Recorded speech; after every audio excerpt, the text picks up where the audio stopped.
When I'm looking to connect with our past traditions and heritage, I go get hawker food. And one of my favorite hawker dishes is curry rice.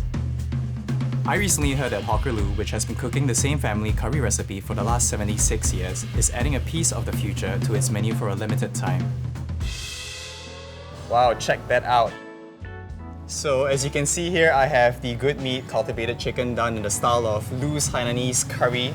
I'm super curious to know how this is going to taste. It's of course cultivated from chicken cells, so my guess is that it should taste like chicken, but there's only one way to find out, like I said, so let's dig in.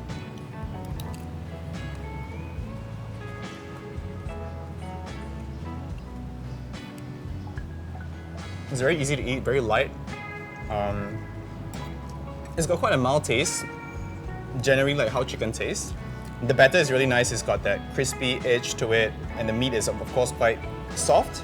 So eating this is a little bit surreal because I know the idea of cultivated meat is very, very new, not just to Singapore but to the entire world. And having that blended together with the traditional element of like Lu's Hainanese curry is crazy. It's like the coming together of something that's super futuristic and something that's very, very traditional. And I think that's really beautiful because we want to preserve our hawker culture, we want to preserve our hawker flavors, but we also want to create a more sustainable world for the future and the generations to come.